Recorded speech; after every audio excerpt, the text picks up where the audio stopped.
Monsieur le Président de l'Agnon Trégor Communauté, cher Joël, mon lieutenant, les adjudants-chefs, j'en ai deux dans la salle, mesdames, messieurs les élus, mesdames, messieurs, c'est avec plaisir que je vous retrouve pour cette traditionnelle cérémonie des vœux en ce début de l'année 2019. C'est un moment privilégié, s'il en est, dans notre vie communale. C'est surtout un temps de rencontre et de convivialité pour tous, citoyens, élus et agents des différents services municipaux. Je vous remercie de votre présence. Le conseil municipal tout entier, par ma voix, vous offre ses vœux les meilleurs pour cette nouvelle année. Nous vous souhaitons à chacune, à chacun et à tous les vôtres une très bonne santé, la réussite dans vos projets et la confiance dans l'avenir. Nous voulons que notre ville, grâce à sa qualité de vie, son état d'esprit, son environnement, vous apporte le bien-être auquel vous aspirez en choisissant d'y vivre. À tous ceux qui ont été dans la peine, et particulièrement à ceux qui ont vécu le départ d'un proche, je souhaite de retrouver espoir et sérénité. Bienvenue au nouveau Trégastellois. Merci d'avoir choisi d'habiter notre commune. Soyez assurés de nos sentiments cordiaux et de notre solidarité. Je souhaite que vous y viviez beaucoup de moments heureux. Je remercie les élus pour l'investissement dont ils font preuve au service de tous, dans la réalisation de nos projets. Je leur adresse des vœux amicaux d'encouragement. Qu'auprès de vous, Trégastellois, ils trouvent un sens à leurs actions. Que Madame Yanacon, directrice générale des services, et l'ensemble des agents de la fonction publique territoriale, ses collaborateurs, soient remerciés pour leur totale implication dans le fonctionnement au quotidien de notre commune. Enfin, merci aux nombreux bénévoles qui, individuellement ou en association, apportent leur force, leurs enthousiasmes, leur sympathie dans les différents moments de notre vie, de notre vivre ensemble. Grâce à tous, notre ville montre un grand dynamisme dont bénéficient les habitants à l'année et les visiteurs de plus en plus nombreux, conquis par votre accueil cordial. À l'ensemble des Trégastellois, des Trégastelloises, jeunes et moins jeunes, je souhaite une année 2019 riche en rencontres amicales, ouverte aux autres, inventive dans la recherche de solutions, entreprenant pour améliorer ce qui doit l'être, heureuse et confiante en l'avenir.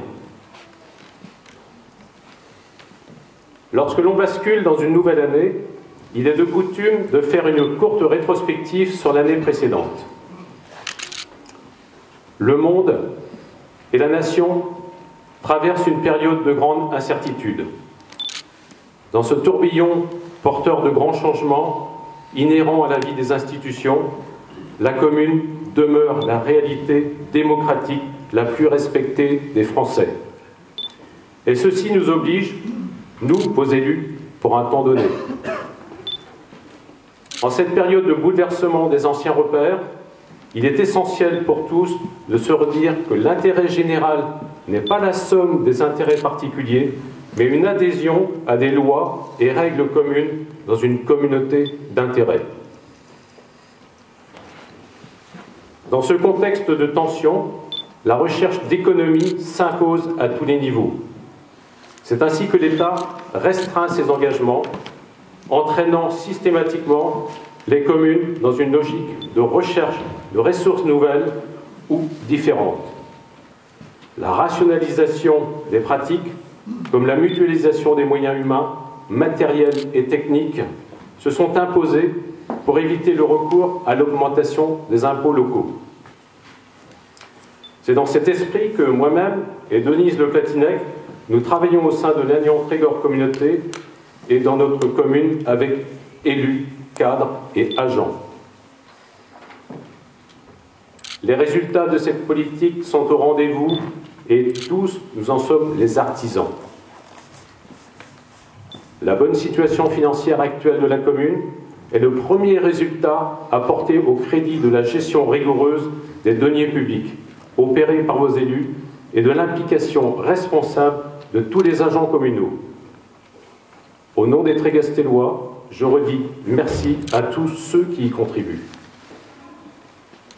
Un document faisant état de la situation réelle a été remis à tous les habitants en cette fin d'année 2018. Je vous encourage à vous y reporter. Quand les finances s'améliorent, on ne peut que s'en sentir plus rassuré. Alors maintenant, je vous invite à un bilan rapide sur l'état civil. Vous verrez que sur le tableau qui va vous être présenté,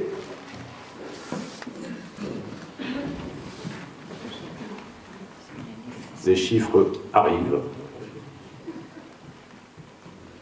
Voilà, vous voyez, au nombre des naissances, 19 naissances, au lieu de 9 l'année dernière. Au nombre de décès, un peu moins, 35 au lieu de 42, et au nombre de mariages équivalent à l'année précédente. Malgré le chiffre plus encourageant des naissances, le solde naturel reste négatif. Mais il se trouve compensé par le solde migratoire, qui, après le dernier recensement, selon les sources INSEE fin 2017, et non pas fin 2016, nous devrons dépasser la barre des 2500 habitants. Le nombre des agents communaux est passé de 32 à 31 personnels après le départ en retraite de Madame Olivier à l'école. Le départ en disponibilité de Sandrine Tison, ayant été remplacé par Madame Jennifer Zvanidze, directrice des accueils périscolaires.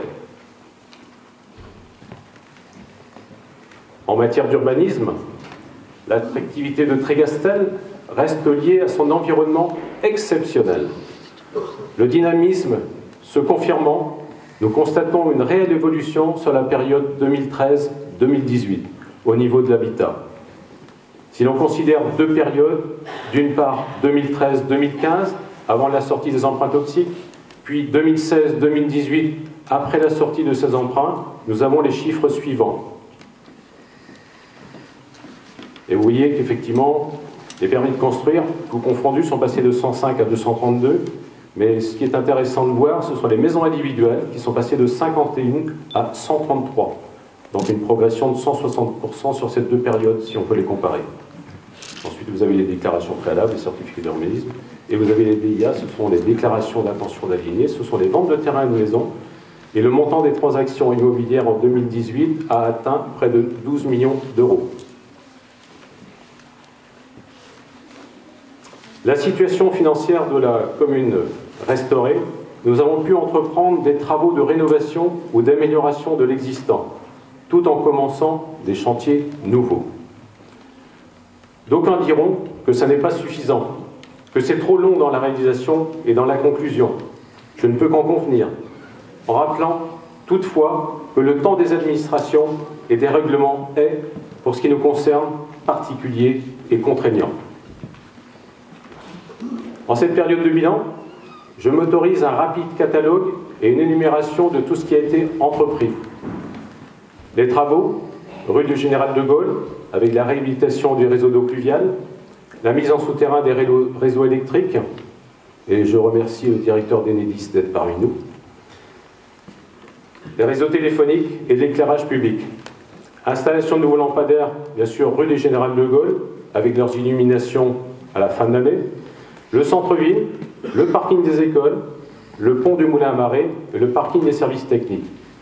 C'est soit au total plus de 100 foyers désormais tous équipés de lampes LED basse consommation. Le remplacement de tous les lampadaires du centre-ville a permis d'installer de nouvelles décorations de Noël, comme vous avez pu vous en apercevoir. Au niveau des travaux de voirie, nous avons fait l'aménagement de l'allée des Goélands, l'enrobé rue des Triagos, la stabilisation de chemins communaux en tricouche, route de Crahargan et route de Boisouen, la stabilisation opérée des parkings des Pères Éternels et de la Grève Blanche, le réaménagement et la mise aux normes de l'arrêt de car dans le centre-ville, l'abribus sera posé prochainement par l'Aignan Trégor Communauté, et l'installation de 4 nouveaux containers enterrés sur le parking du Père Éternel. Je ne sais pas si ça suit. C'est bon? C'est bon. Au niveau des bâtiments, démarrage des travaux d'aménagement de 2 salles dans l'ancien presbytère, travaux d'entretien dans l'église du bourg et de la chapelle Sainte-Anne, réaménagement des toilettes du parking du Père Éternel, et nous venons de terminer la 2e tranche de travaux de ravalement de l'école, et on a fait la réfection d'une classe. Alors ici, et je vois Claude Briand qui est là, je porte un intérêt particulier à 2 interventions réalisées dans le cadre de 2 chantiers éducatifs rémunérés. Cela concerne d'une part les travaux de peinture des installations communales au COSPOR et d'autre part une campagne d'arrachage des plantes invasives à exterminer sur la presqu'île Renaud. Pour l'accompagnement de ces 12 jeunes en décrochage social, pour leur avoir permis d'entrer dans la construction d'un cursus professionnel, pour l'organisation et le suivi des ateliers, je veux remercier Claude Briand du service prévention spécialisé de l'association Beauvallon, Olivier Dubois à l'initiative de ces ateliers et Yvon Robin qui a assuré un encadrement technique. Sans oublier bien sûr le personnel du service environnement de LTC qui a participé activement à la formation de ces jeunes. J'invite, et c'est un message, j'invite et j'encourage mes homologues, les maires, à s'inscrire dans une telle démarche porteuse d'avenir pour les jeunes en perte de repères, sachant que 8 jeunes sur 10, à la sortie de ces ateliers, trouvent une option dans l'emploi ou la formation. Et tout à l'heure, vous pourrez découvrir un documentaire de 6 minutes sur ce sujet, juste après, au moment avant le pot. Les travaux de rénovation de la résidence autonomie Thilan-Gastel sont terminés. Les 48 résidents et les personnels vivent et travaillent dans un bâtiment entièrement rénové. J'en profite pour remercier Madame Bonic et tous les personnels qui ont su, en collaboration avec Denise Le Platinec et les membres du CCS, donner un nouveau dynamisme à la structure, indispensable pour assurer le plus longtemps possible le bien-être des anciens qui y résident. Du côté des fêtes et des animations 2018, l'édition 2018 des 24 heures de la voile a remporté un succès total. Fruit d'une belle programmation musicale et d'une organisation parfaitement synchronisée. Je remercie Erwan Borel, mon adjoint, qui y réfléchit toute l'année, et les acteurs grâce auxquels cela est réalisable. Le centre nautique de Trégastel, les élus qui s'impliquent directement, les personnels communaux qui en assurent la logistique, les 19 associations qui mettent leurs bénévoles à contribution. Outre le plaisir de faire la fête, c'est un événement qui engendre partage et solidarité. Avec vous tous, c'est là une belle réussite. Ce succès a permis de redistribuer 13 000 € aux associations. Du côté des temps d'activité périscolaire, institué par l'État en 2013, après avoir pris des avis auprès des enfants, des parents, des animateurs, des enseignants, et constatant la satisfaction du plus grand nombre, nous avons décidé de les maintenir en 2018, et cela jusqu'en 2020. Tous nos choix ont privilégié l'intérêt des enfants. Il nous semble que ces temps qui visent à développer le jugement, l'esprit critique, l'expression verbale et artistique, qui permettent de se connaître et de respecter autrui, contribuent, comme disait Montaigne, à former une tête bien faite.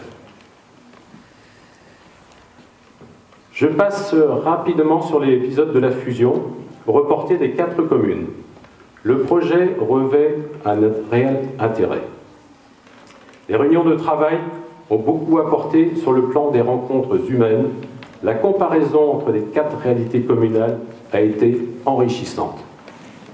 Toutefois, il s'est avéré pour nous qu'une harmonisation à partir d'une telle complexité ne pouvait être menée en 6 mois. La question se reposera à l'avenir. Enfin, pour clore le bilan 2018, je rappelle le 100e anniversaire de l'armistice du 11 novembre 1918. Je remercie l'équipe qui, avec Martial Clément, a conçu et organisé la cérémonie de commémoration et l'exposition dans la chapelle de Golgon. Bravo pour l'idée géniale qui a consisté à nous faire vivre l'événement à partir des Trégastellois engagés et morts dans le conflit. En visualisant les photos des personnes et celles de Trégastel à cette période, nous sommes mieux entrés dans la réalité humaine que fut la Grande Guerre. Par contraste, cela nous a permis de mesurer la chance qui est la nôtre depuis 1946 de vivre une Europe pacifiée. Puissions-nous maintenir et développer à notre niveau tous les efforts de paix. Je dis Kenavo 2018, cap sur 2019, en espérant que les vents soient favorables et la mer clémente. Sachant que si l'on ne sait pas où l'on va, on arrive ailleurs, notre objectif et notre volonté, à mon équipe et à moi-même, avec toutes les forces vives de la commune, commerçants, artisans, professions libérales et de santé, associations, agences et personnes de bonne volonté, est de favoriser ce qui fait de Trégastel une ville dynamique, solidaire et attractive. Le développement économique, porté en grande partie par le tourisme, conditionne la vitalité de notre espace commun.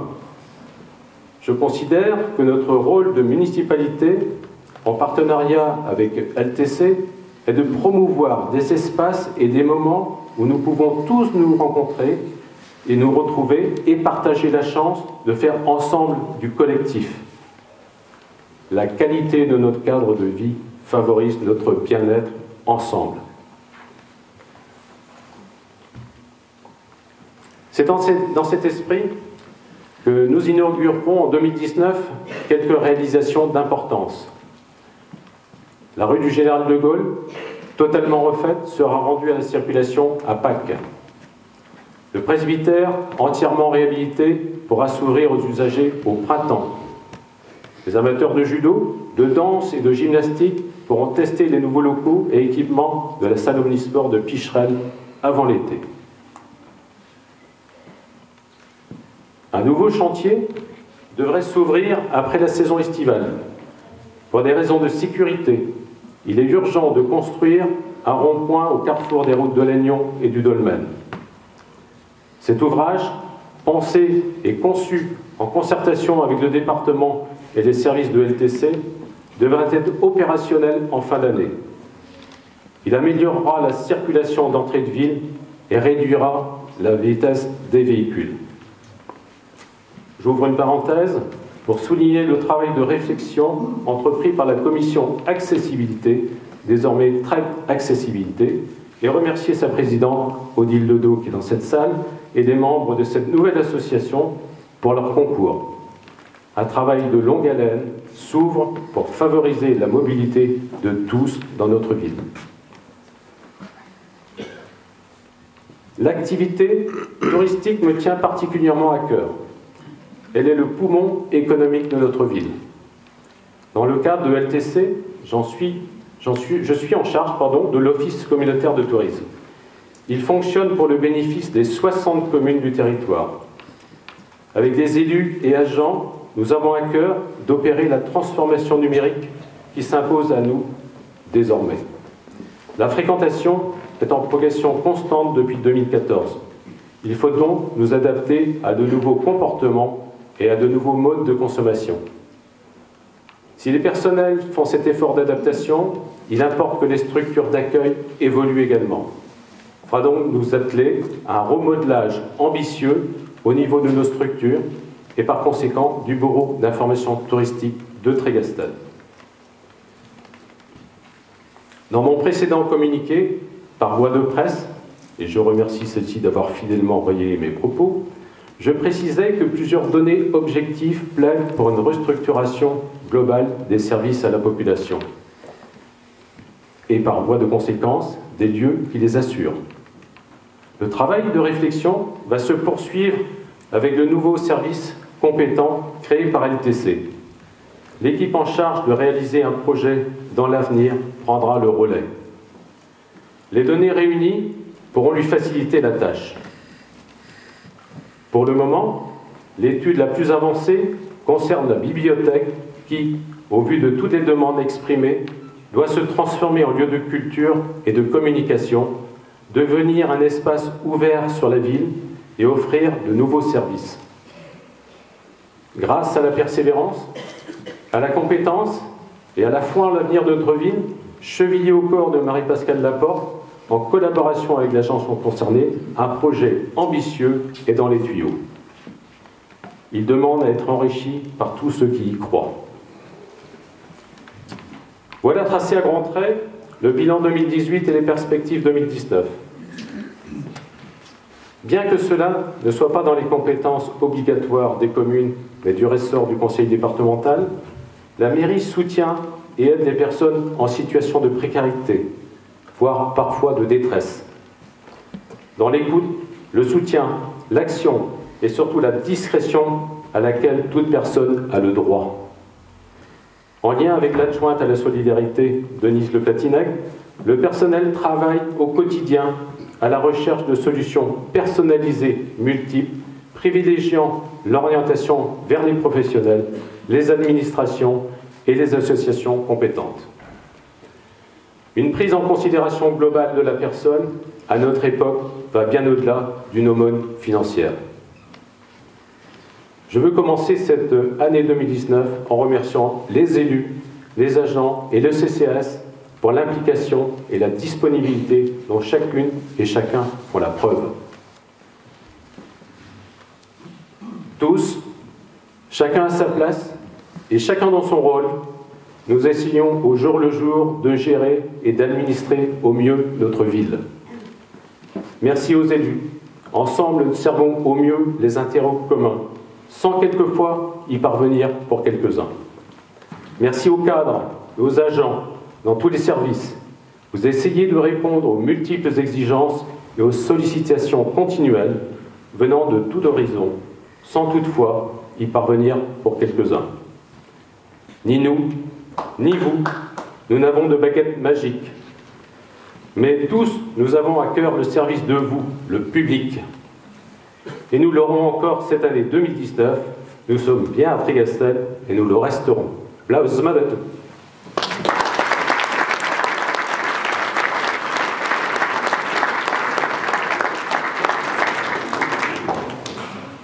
Alors, avant de passer la parole à Joël Lejeune, président de l'Agnon Trégor Communauté et maire de Trédrez-Loquemo, en notre nom à tous, je veux le féliciter pour la distinction dont il vient de faire l'objet. Nous sommes fiers, Joël, de te voir élevé au grade de chevalier de la Légion d'honneur par le ministère de la Cohésion sociale. Pour notre part, Denise et moi pensons que tu le mérites bien.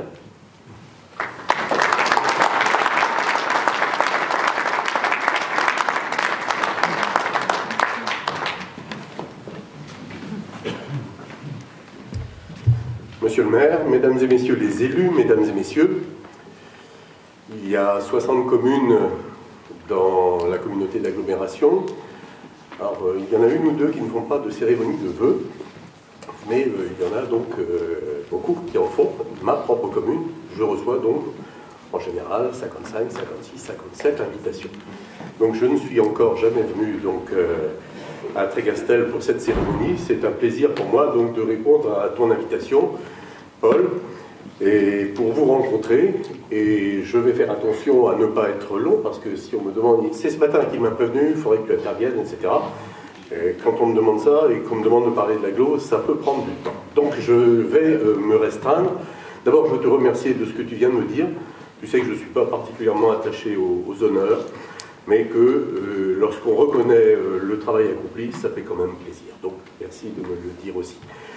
Je voulais donc vous dire quelques mots sur LTC. Tu y as fait déjà allusion, parce que dans beaucoup de domaines, effectivement, les compétences de LTC s'exercent et voient leurs effets directement dans les communes.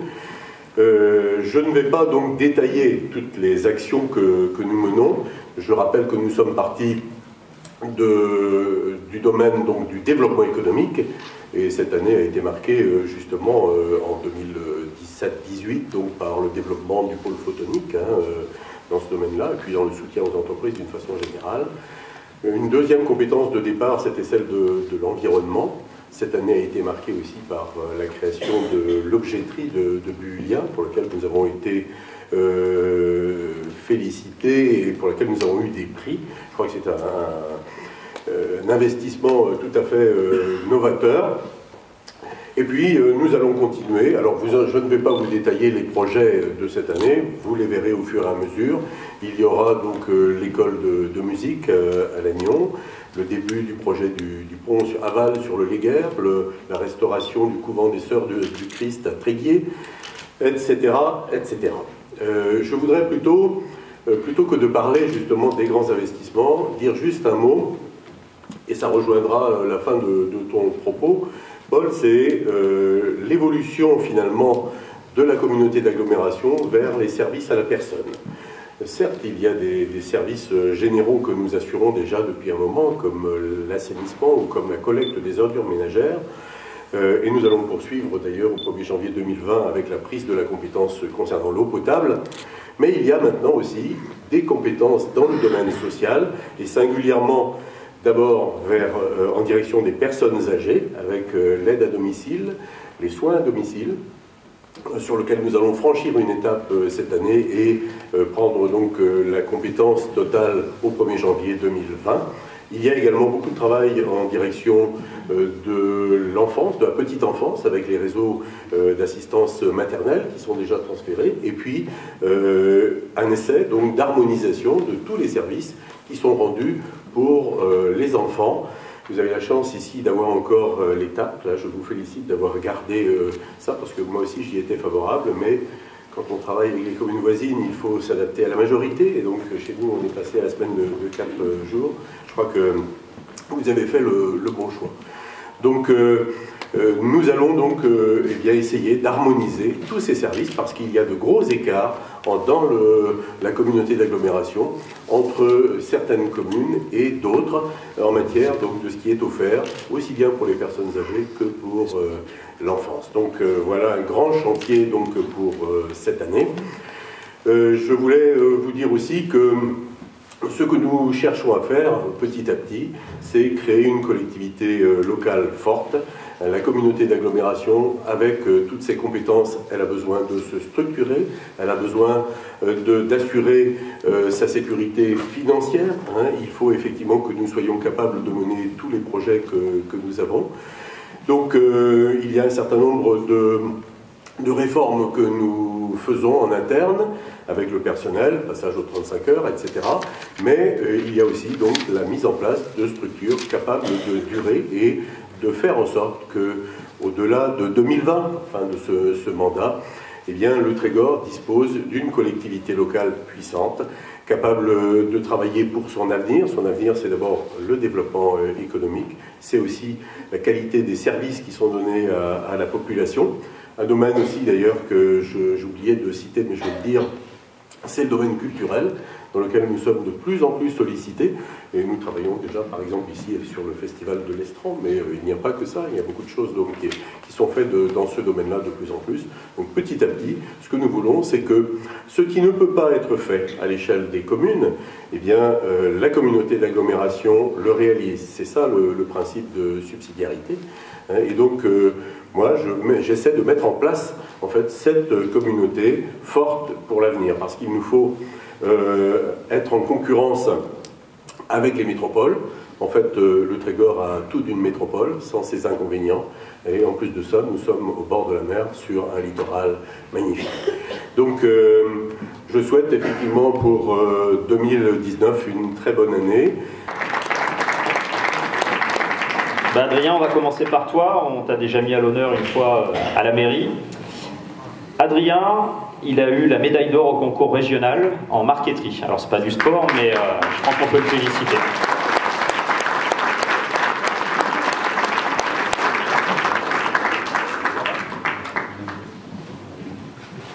Alors, on a un petit diplôme et puis une petite carte cadeau pour les encourager à continuer dans cette voie.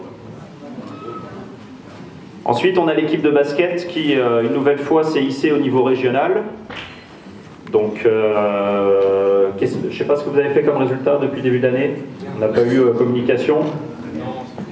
Non, c'est bon. Donc, mais vous êtes quand même au niveau régional. Donc, je pense qu'on peut les applaudir pour une commune comme Tagastel. C'est vraiment très bien. Donc, je te laisse les... Voilà.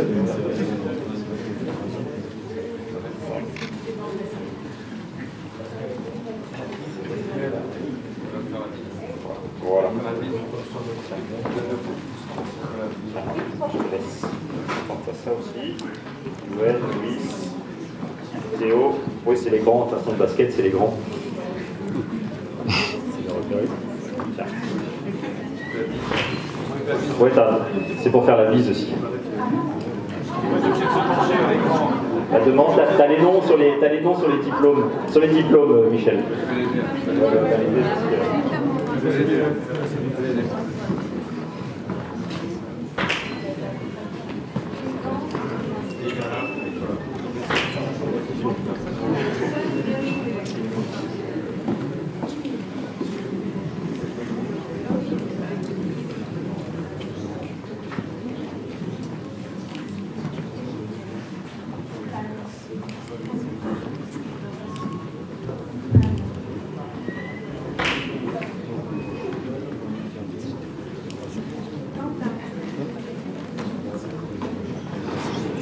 Oui, alors c'est le petit cadeau, c'est une carte cadeau Décathlon qu'on leur a fournie également. Je crois qu'on peut les applaudir, les basketteurs.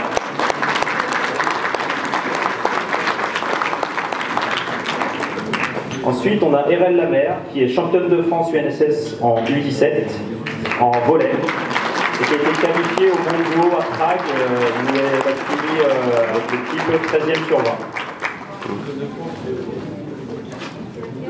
Oui, elle est championne de France.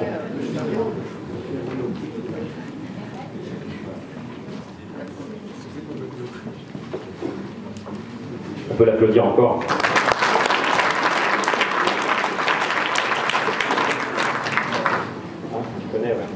Ensuite, on a Maëlan Borel, qui a fini 3e au championnat de Bretagne en individuel en GRS.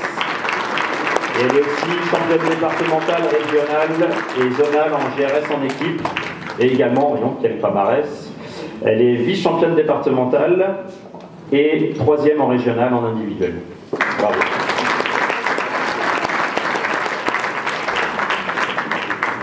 Ensuite, toujours en gymnastique, mais là aux agrès, on a Colline Le Tao, qui est 2e au championnat de Bretagne. Elle a fini 1re au championnat départemental en février 2018, en catégorie fédérale B, 10-13 ans. Et elle s'est qualifiée aussi au régional qui était à Lanester, où elle finira 2e, donc 2e sur le podium au championnat de Bretagne. Donc, bravo à elle.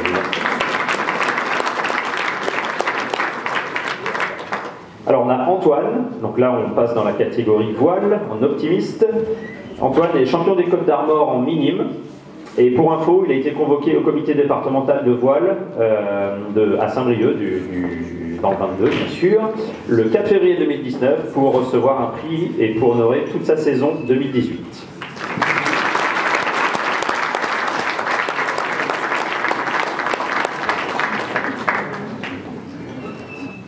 Donc on a Noé Alran qui n'est pas là, mais c'était toujours dans le sport nautique, en surf, qui lui a été qualifié au championnat de France de surf cette année, en 2018.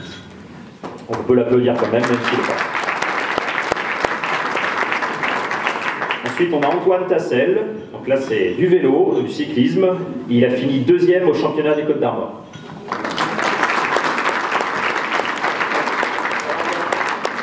Il n'est pas là. Et toujours en vélo, alors on va commencer par Anaël. Anaël qui a fini championne des Côtes d'Armor en FSGT, c'est une fédération, donc en VTT.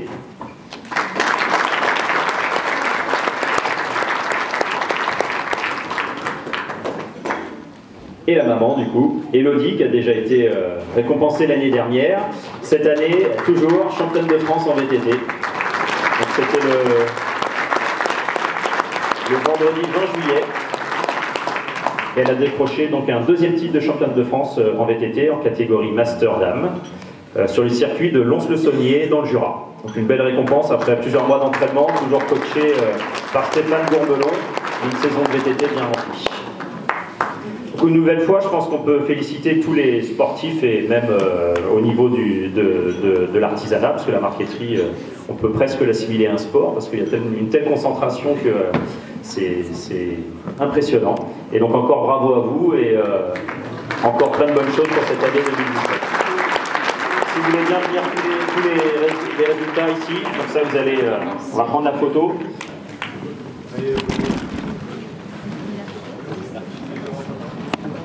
Oui.